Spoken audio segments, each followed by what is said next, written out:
Welcome to today's update on COVID-19 in Alberta. With us, as always, is Dr. Deena Hinshaw, the Chief Medical Officer of Health for Alberta. We'll open with brief remarks from Dr. Hinshaw and then take questions. Thank you, Tom, and good afternoon. Let me begin by making an apology. In the announcement I made earlier this week regarding updates to visitor restrictions in continuing care, I did not ensure that operators had been fully consulted or notified prior to the policy change. I am sorry. This has put operators in a difficult position as they did not have time to prepare. I ask that families and friends of those in continuing care be patient with operators who are working to adapt to the change and keep staff and residents safe. We all need to work together to protect this vulnerable population.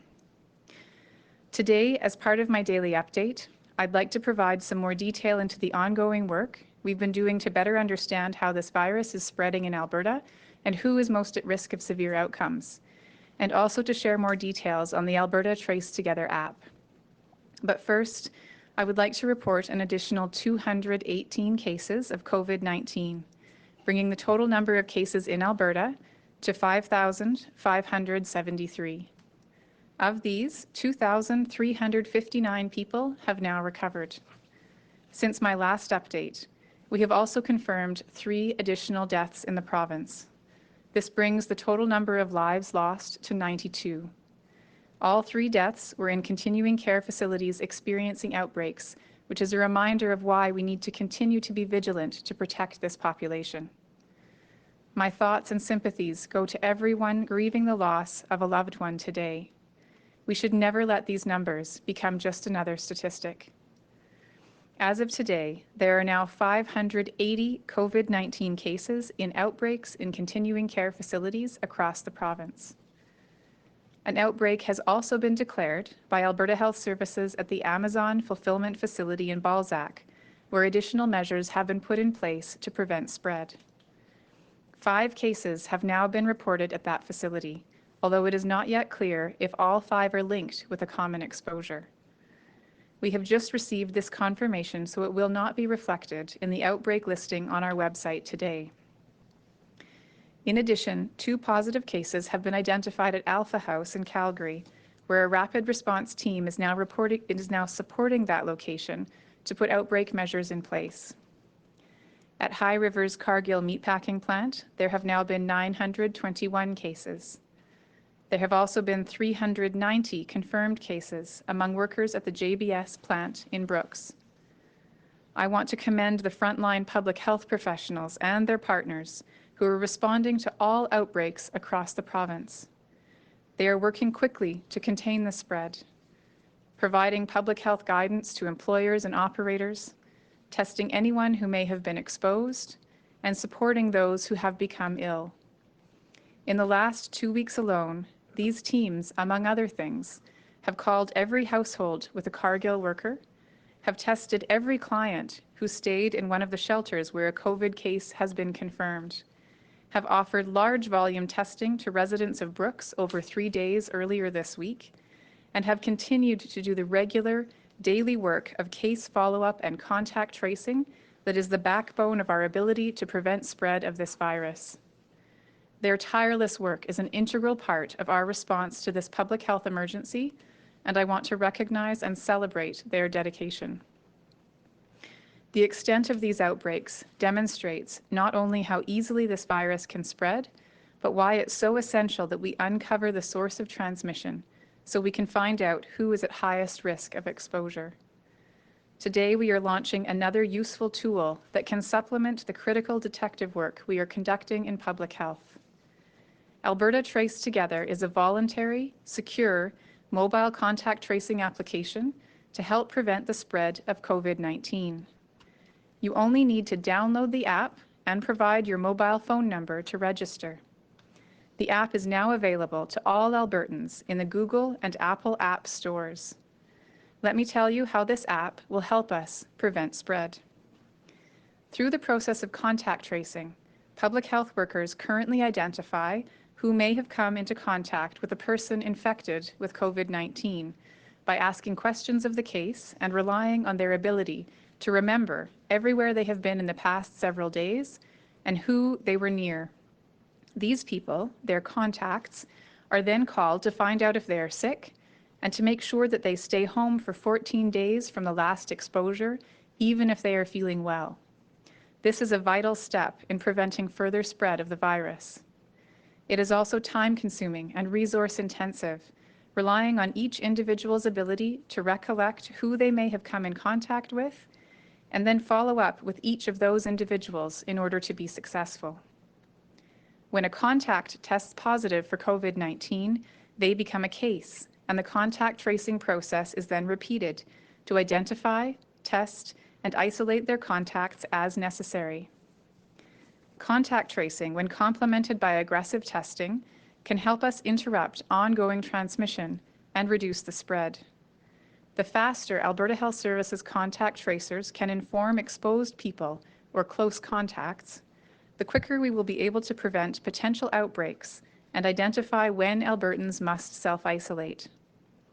In addition, these tactics yield valuable data that can help us get a better understanding of how the disease is spread and what underlying factors can contribute to cases of severe disease.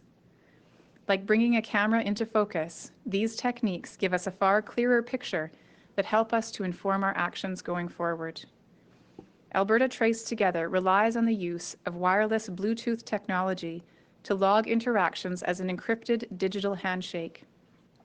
This happens when two phones, which each have the app, get within 2 meters of one another for an overall total of 15 minutes within a 24-hour period of time. In the event someone with the app tests positive for COVID-19, they will be asked to allow contact tracers at Alberta Health Services to use this information to further enhance manual contact tracing, and allow other app users to be contacted so they can be informed if they have been potentially exposed. Even when app users who may have been exposed are contacted, user identities will not be shared. Users will merely be informed that they have come into close contact with someone who has tested positive for COVID-19. Previously, public health professionals at Alberta Health Services would have no way to know about the encounters of a COVID-positive patient if they cannot recall them, or if they may have come into contact with persons who are unknown to them. Now they will, and they can contact that person and let them know they may have been exposed to COVID-19.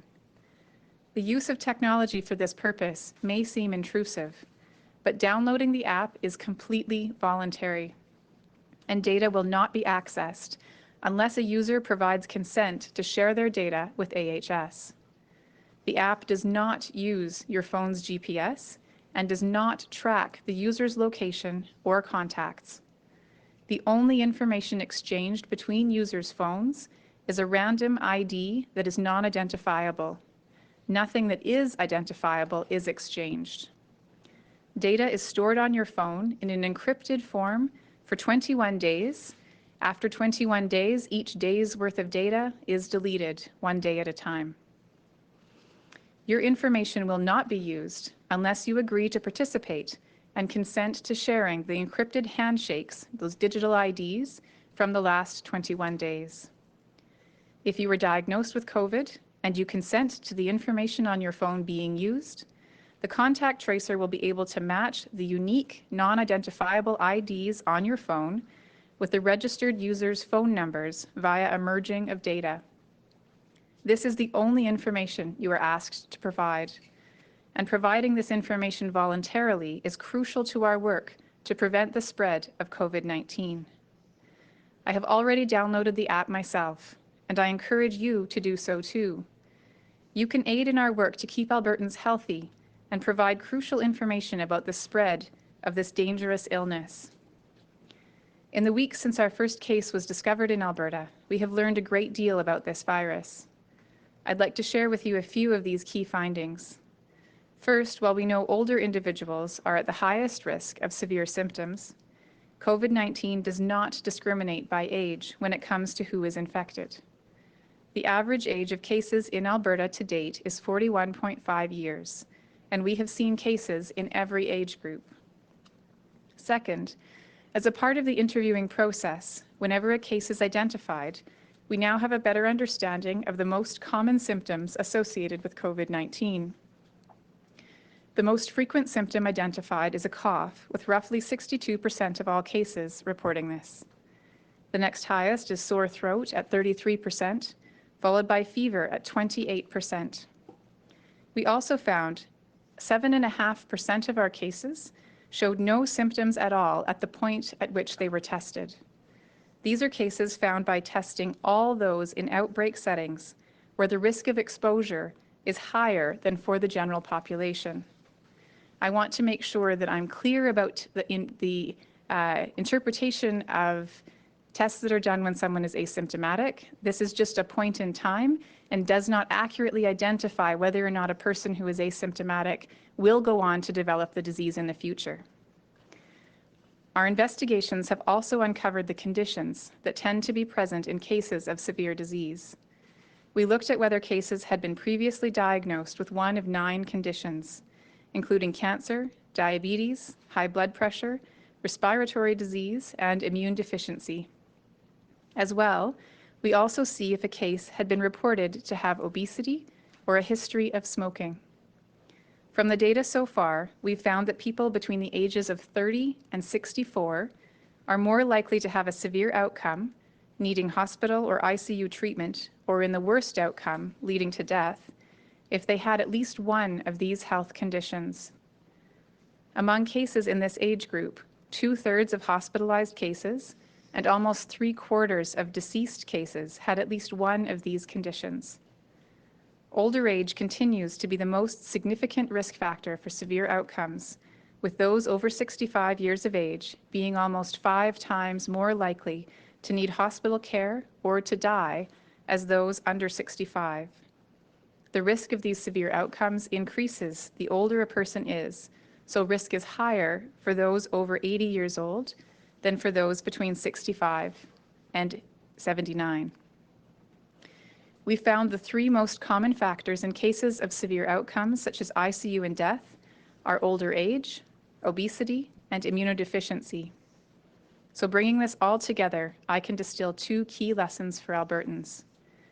One is the importance of everyone monitoring ourselves for COVID symptoms, and should they occur, isolating yourself until they disappear and going online to arrange for a COVID test.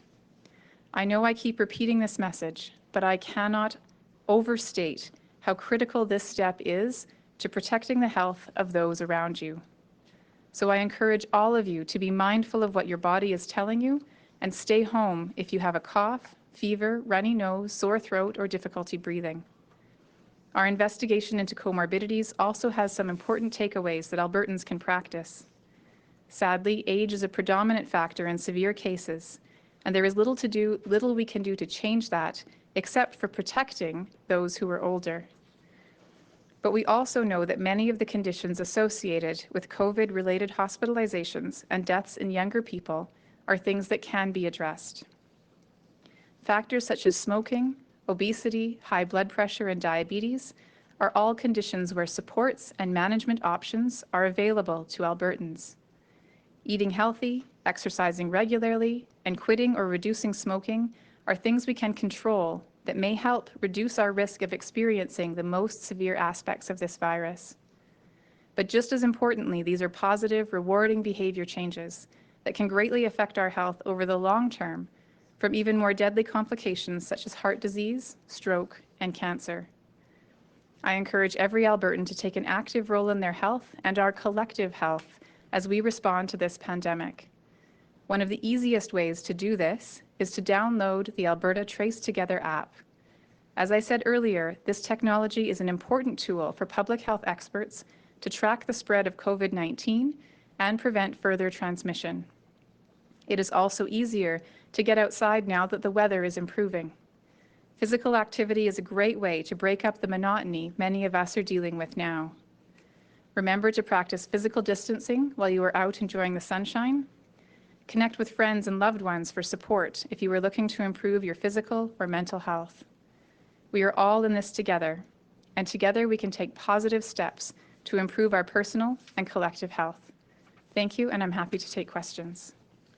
All right, we'll now go to the phones. In addition to Dr. Hinshaw, we also have Dr. Mark Joffe, Medical Director and Vice President with AHS, available to answer questions if needed. Operator, could you please put through the first question? First is Janet French with CBC. Go ahead, Janet. I'm curious about what, if any, more additional information is going to come for health professionals. I mean, it sounds like they can start resuming more activities as of Monday. It sounds like it also hinges on direction coming from different colleges. Some of those colleges, it sounds like they're waiting for more direction from you as to what to tell their members about how to, be a physiotherapist or carry on with osteopathy or whatever. What additional advice is coming from your office, if any, and what message do you have for the public about what their expectations should be when it comes to trying to go and see a chiropractor or a physiotherapist? So one of the important things about the announcement yesterday is that May 4th should not be taken as the date when every single health practice across the province will open its doors and go back to practicing as usual. So the announcement yesterday was that as early as May 4th, if a health professional college has standards or guidelines for their members with respect to practicing their profession in a way that prevents transmission, if those are finished by the college and then members are able to implement them in their local practice, that May 4th would be the earliest possible date. And many colleges, because the information has been shared relatively recently, have not had the time to develop those standards and guidelines in detail. We are going to be providing information to the colleges, and that will hopefully be happening in the next either end of day today or by tomorrow, information that will outline the expectations with respect to what the content of those standards and guidelines must be. But we do rely on the colleges who know how their individual members, what the practice of that particular profession entails, so they will be able to take the basic, or I should say the core, fairly detailed guidance that we provide them, and then make sure that that is appropriate for the contexts in which their members practice. So for the general public, I would say that over the next several weeks, as these colleges get this information and are able to produce the guidelines for their members, and their members are able to then absorb them and understand how to apply them in their local clinics, you will likely see a sort of staggered opening of different professions depending on how long this process takes. So again, the May 4th date is simply an earliest possible, but I anticipate all of this will take some time to make sure that those standards and guidelines are in place and that members have an opportunity to see them and then incorporate them into their daily practice. Operator, could you please put through the next question? Next is Jeff Black with 660 News. Go ahead, Jeff. Hi, Dr. Hinshaw. Just wondering, I've two-part question here. I was just wondering what's happening with the Amazon facility, what's being put in place so we don't have another Cargill or Brooks incident happen, as well as, I guess, malls. To your announcement yesterday about the relaunching, some malls are uncertain about what retail's opening mean for them on May 14th, and some are getting ready to open on that day. I was wondering if you could clarify if malls are okay to open on May 14th, or do they have to wait until the second stage? Sure. So with respect to the Amazon question, so again, the outbreak investigation and response is led by local medical officers of health, but it did receive information from my colleague who's working on that particular outbreak today. And so he's informed me they've had a site inspection already with someone from the public health team who's gone on site and has seen there were already many measures that were in place to prevent the spread of infection. And there's been some recommendations made to the location with respect to how they can enhance and make those measures more robust, given this particular cluster of 5 cases. I want to emphasize that, again, the investigation entails looking at those cases, looking at when they became sick, and if there is some kind of a common exposure or risk factor, and that's still underway.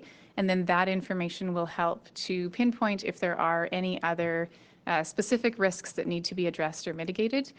So this is a very different kind of workplace than Cargill, and every single case at any kind of facility needs to take into account what kinds of work happen at that facility and then who potentially could be exposed. And anyone, again, who's a close contact would be kept away from others for 14 days. So they would be asked to self-isolate at home for that period of time. And all of those things are happening at the Amazon plant. And that investigation and outbreak management will continue at that location with support from public health over the coming weeks. Operator, could you put through another question, please? Next is Jason Herring. Well, there was a second Calgary part. Herald. Go ahead, Jason. Sorry about that. I interrupted Dr. Hinshaw. No, sorry. There was a second. There were two questions. One was Amazon, Malls. and Malls. malls was the other question. Retail openings are not specific to retail settings outside of malls. So I want to be clear, though, that the expectation will be that all retail locations that are opening will have thought through the requirements that are in place. So we do have work site guidance that is on the Alberta Health website with respect to preventing transmission of COVID. We will be providing some additional details within that guidance. So the expectation, whether someone is a mall operator or a retail store operator, is that they look through that guidance and then consider how that guidance can be applied in that setting to make sure that the risk of exposure is limited. So again, openings will be able to happen, both malls and retail, but making sure that all of those requirements can be met with respect to safety in those settings. Sorry. Operator, could you put through the next question, please? Okay, go ahead, Jason. Thanks for taking my question, Dr. Hinshaw. In April, you announced that Alberta was aiming to complete 9,000 tests each day by the end of the month, and we didn't come particularly close to reaching that goal. What prevented the problems from reaching that number, and does this change the previously stated goal to hit 20,000 tests per day by the end of May? So there's two things I would say to that. One is that there is a global significant demand for testing supplies. So that includes both things like the swabs that are used to take the tests, as well as the lab reagent or the chemicals that are used to process the tests.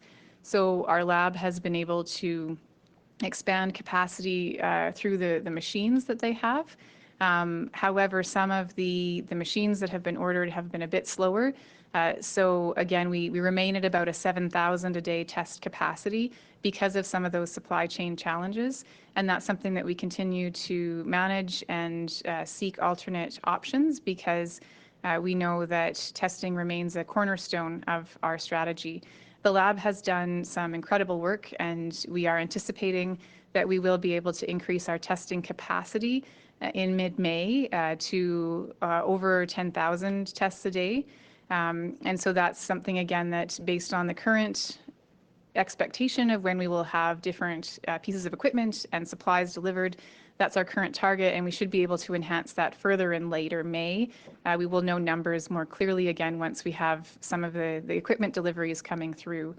But the second piece that I want to emphasize is that our testing capacity is really critical to be able to respond to the public health need, which means that we need to be able to test anyone who has symptoms. We need to be able to do significant amounts of testing in outbreaks, and we need to be able to focus testing on vulnerable populations. And that is exactly what we're doing. So what we've seen actually across the country is that many provinces have had a bit of a reduction in the demand for testing. Part of that is because the public health measures that we've put in place have reduced the spread of all kinds of illnesses, not just COVID, but other viruses as well. And so one of the pieces that might explain the fact that we have not been testing 7,000 people every day is, again, this is something that's been seen across the country. It seems that less people are actually getting sick, which is a good thing. So part of the lower than anticipated numbers is actually a success story because we don't have as many people who are feeling ill.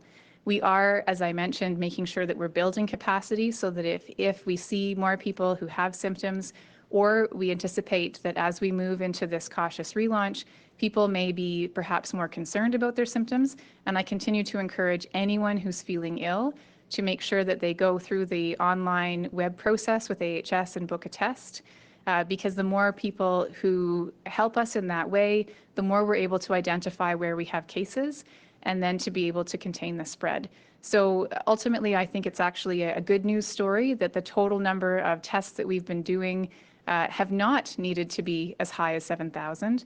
And I want to remind people that we have a very open testing policy with anyone who has any symptoms, as well as doing very significant amounts of testing in outbreaks, even for those who do not have symptoms.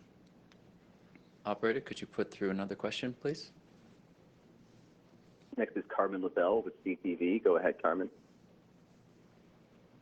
Hi, Dr. Hinshaw. I'm wondering if you wouldn't mind updating the situation at the Sturgeon and Royal Ellis hospitals. It was mentioned not that long ago there were a few cases, and I'm wondering if there are more cases. So on the summary sheet that I have, those particular locations are not listed. I have not been informed of any additional cases. So I'll maybe just ask Dr. Joffe to cover that, see if he has an update. Thank you for the question, Carmen. I did have an update on this earlier today. There was a single individual identified at the Royal Alexandra Hospital and a single individual at the Sturgeon Community Hospital that acquired COVID-19. The investigation is ongoing to try to understand better whether they acquired it in hospital or may have come into a hospital with COVID-19, but there are no others that have been implicated in either of those two hospitals. Operator, could you put through the next question, please? Next is Michael King with Global News. Go ahead, Michael. Hi there, Dr. Hinshaw. Looking to see if there's an update at the Purelator plant in Calgary. So that is one that I do not have information on, so would have to connect with my colleagues in Calgary and get back to you. Operator, could you put through the next question, please? Next is Julia Wong with Global News. Go ahead, Julia. Hi, Dr. Hinshaw. The relaunch plan had a lot of details about businesses, but when can people visit each other's homes again? When can grandkids see their grandparents again, and those types of family gatherings? So with respect to gatherings in homes or outside of homes, it is currently allowable that up to 15 people gather as long as 2 meters of distance can be maintained. So at this time, certainly as we're easing cautiously back into more interactions, then it may be reduced risk to arrange for outdoor gatherings. So if people want to visit family members, again, ideally staying 2 meters apart from those who are not in the same household, then those kinds of gatherings with family or friends can take place again with small groups, so less than 15, making sure to keep that 2 meter distance. And it would be my recommendation to not share food or drink in those gatherings, as that seems to be a risk factor for potential transmission. But again, I think that people can now look at that gathering rule and consider cautiously making plans to visit loved ones. I think that question of whether or not children can visit their grandparents is really an individual family decision. So I don't have a prohibition against that, but I would say that those individuals who are older, especially those who are over 80, do have a much higher risk of severe outcomes from disease. So I think each individual family is going to have to weigh out their ability to be able to maintain distance and have visiting against that concern about the potential risk of transmission. And that's something that, again, there's no rules about. It's more of an individual family risk assessment. All right, we've got time for 2 more questions. Operator, could you put through the next question, please? Next is Kevin Nimick with CTV. Go ahead, Kevin. Hi, Dr. Hinshaw. Some medical professionals we've talked to today are worried they aren't prepared with the PPE necessary to open Monday. How confident are you they'll be able to stay safe and follow new guidelines that protect themselves and their patients? I'm also wondering why these plans for reopening medical clinics were announced before to the public before the colleges had time to make new plans. Sure. So with respect to personal protective equipment, that's absolutely something that is being worked out with respect to the supply chains, how to support different practitioners who are opening. And it is something that is very important to make sure that practitioners can be protected and patients can be protected. With respect to the question about the timing of the announcement, so recognizing that there would be different stages of readiness within different colleges, and also recognizing that there may be some that potentially had been preparing in anticipation of maybe a reopening.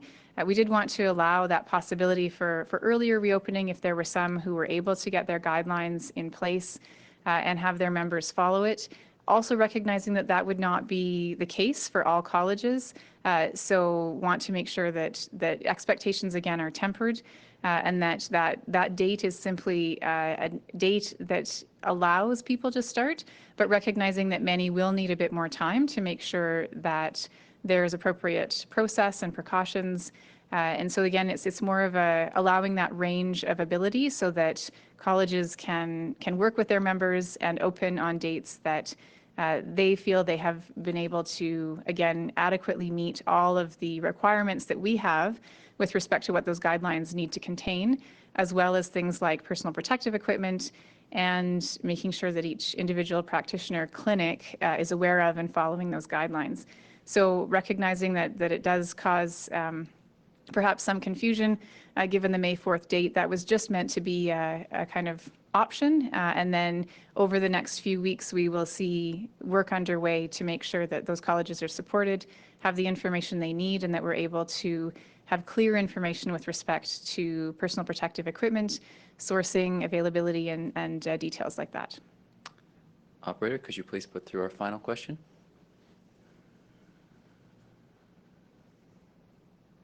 Yeah, final question is Elsie Von Scheel with CBC News. Go ahead. Hi, Dr. Hinshaw. I wanted to ask about the outbreak at Millrise Place, the seniors facility in Calgary. You previously said that the province had identified issues there and that if the level of care wasn't increased, we'd look at further measures. So I wanted to ask what those issues were that you identified and what those next steps might be. Sure. So the update that I received about Millrise a few days ago identified some patient care issues. There were some challenges with respect to following the orders that we've laid out for continuing care to follow. And so those are things that have been required of that particular operator to implement. And Alberta Health Services is working with that facility to make sure that they have adequate staff, so supporting them with some additional staff and making sure that the requirements will be put in place to protect residents and staff. And so that's the information I have. I don't know if Dr. Joffe can supplement.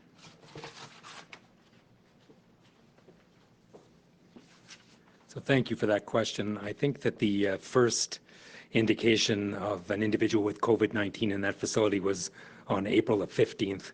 On April the 16th, there was a care manager from Alberta Health Services that was deployed to help work with the staff on site, with the owner and the operators on site. Since that time, we've had over 20 Alberta Health Services employees and staff working in that site, again with the operator and the owners of that facility.